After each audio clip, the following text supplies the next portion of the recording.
ലിസ്റ്റിൽ ഒരു പേരും കൂടി ചേർക്കപ്പെടുന്നു. കവിയൂർ പൊന്നമ്മ ഒരുപാട് സിനിമകൾ, അമ്മ കഥാപാത്രങ്ങളിലൂടെ മലയാളികളുടെ പ്രിയപ്പെട്ട അമ്മയായി മാറിയ സിനിമാ താരങ്ങളുടെ മമ്മൂട്ടിയും മോഹൻലാലും ഒക്കെ പൊന്നൂസ് എന്നാണ് കവിയൂർ പൊന്നമ്മയെ വിളിക്കുന്നത്. അത്രമാത്രം ഇവർ തമ്മിലുള്ളൊരു അടുപ്പം, അത്രമാത്രം ഇവർ തമ്മിലുള്ളൊരു സ്നേഹം അത്ര ആഴത്തിലായിരുന്നു. സ്വന്തം മക്കളെക്കാളും സ്നേഹിച്ചത് സിനിമയിലുള്ള മക്കളെ ആയിരിക്കുമെന്നൊക്കെ അഭിമുഖങ്ങളിലൂടെയൊക്കെ കവിയൂർ പൊന്നമ്മ പറഞ്ഞു വെക്കുന്നുണ്ട്. മോഹൻലാലിന്റെ ഒക്കെ ഇക്കഴിഞ്ഞ അഭിമുഖങ്ങളിലൊക്കെ കവിയൂർ പൊന്നമ്മയെ കുറിച്ചുള്ള അല്ലെങ്കിൽ ഈ മറഞ്ഞുപോയ താരങ്ങളെക്കുറിച്ച് വാതോരാതെ പറയുന്നത് നമ്മൾ കേട്ടിട്ടുണ്ട്.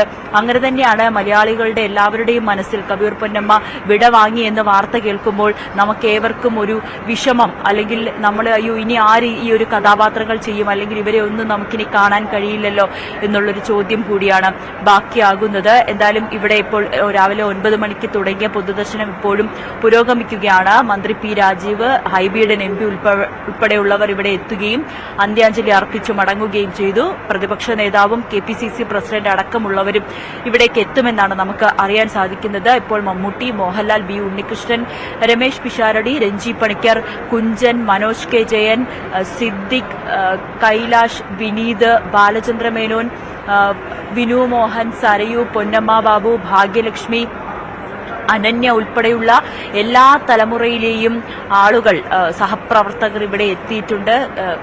കവിയൂർ പൊന്നമ്മയ്ക്ക് അവസാനമായി ഒരു നോക്ക് കാണാൻ, അന്ത്യാഞ്ജലി അർപ്പിക്കാനായി ഇവിടേക്ക് സിനിമയിലെ താരങ്ങൾ എത്തിക്കൊണ്ടിരിക്കുകയാണ്. ഇന്നലെ തന്നെ സുരേഷ് ഗോപിയും ദിലീപും ആശുപത്രിയിൽ എത്തുകയും ഏറെ നേരം കവിയൂർ പൊന്നമ്മയ്ക്ക് അടുത്തിരിക്കുകയും ചെയ്തു. സുരേഷ് ഗോപിയൊക്കെ വളരെ വികാരാധീതനായിട്ടായിരുന്നു അദ്ദേഹം കവിയൂർ പൊന്നമ്മയെ അവസാനമായി ഒരു നോക്ക് കാണാനെത്തിയത്.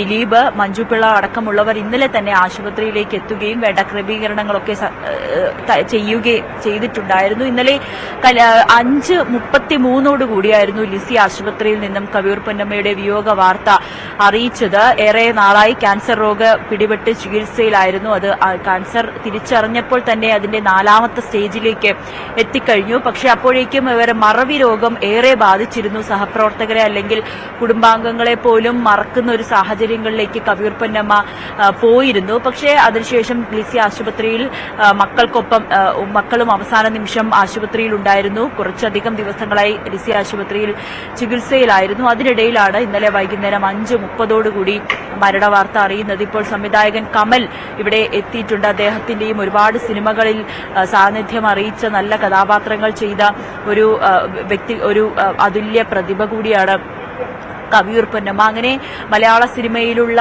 എല്ലാ വ്യക്തിത്വങ്ങളും ഇവിടേക്ക് എത്തിക്കൊണ്ടിരിക്കുകയാണ്. MT വാസുദേവൻ നായർ തിരക്കഥ എഴുതി നിർമ്മിച്ച നിർമാല്യം എന്ന സിനിമയായിരുന്നു 1973 പുറത്തിറങ്ങിയ നിർമാല്യം എന്ന സിനിമയായിരുന്നു കവിയൂർ പൊന്നമ്മയുടെ ചെയ്ത കഥാപാത്രങ്ങളിൽ ഏറ്റവും ശ്രദ്ധേയമായിട്ടുള്ളത്. പിന്നീട്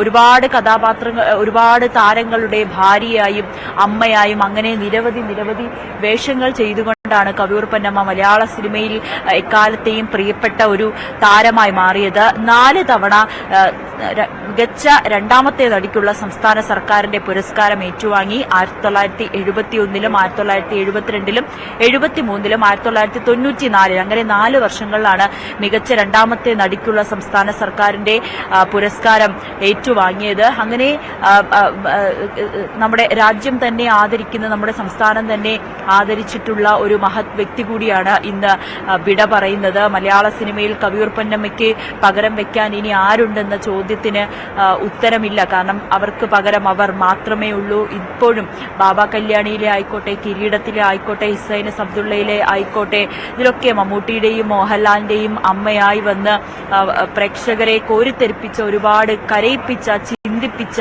ഒരുപാട് അമ്മ കഥാപാത്രങ്ങൾ ചെയ്ത് ബാക്കി വെച്ചിട്ടാണ് കവിയൂർ പൊന്നമ്മ നമ്മളോട് വിടവാങ്ങുന്നത്. സജിത്ത്, അതാണ് അവിടുത്തെ ചിത്രം. കവിയൂർ പൊന്നമ്മ വിടവാങ്ങുമ്പോൾ അത് പലർക്കും ഇതൊരു പ്രായാധിക്യമുണ്ട്, ഏറ്റവും ഒടുവിൽ ഗുരുതര രോഗം ബാധിച്ച സാഹചര്യമുണ്ടായിരുന്നു, ഇങ്ങനെ പല കാരണങ്ങളുണ്ടായിരുന്നു. പക്ഷേ അവർ ഓർമ്മയാക്കുന്നത് നിരവധി കഥാപാത്രങ്ങളാണ് മലയാളത്തെ സംബന്ധിച്ച് ഓർമ്മയാക്കുന്നത്. അതാണ് അവിടെ ഇരിക്കുന്ന പലരുടെയും അനുസ്മരണത്തിലും ഉയർന്നത്. മമ്മൂട്ടി തന്നെ എത്ര സമയമായി അവിടെ ചെലവഴിക്കുന്നു, മോഹൻലാലിനോടൊപ്പമുണ്ട്, അവിടുത്തെ സാഹചര്യം അതാണ്. നമുക്ക് ദൃശ്യങ്ങൾ കാണാൻ കഴിയും. ഒരുപക്ഷെ മലയാളത്തിന്റെ രണ്ട് മഹാനടന്മാർ മമ്മൂട്ടിയും മോഹൻലാലും ഒന്നിച്ചിരിക്കുന്ന ഈ ചിത്രം തന്നെ നൽകുന്ന ഒരു സന്ദേശമുണ്ട്. അത് പലപ്പോഴും അവരുടെ ആ ഒന്നിച്ചിരിപ്പ് തന്നെ കവിയൂർ പൊന്മയുമായുള്ള ആത്മബന്ധം അതൊക്കെ അങ്ങേയറ്റം പ്രകടമാക്കുന്ന രംഗങ്ങളായി കൂടി അത് മാറുകയാണ്.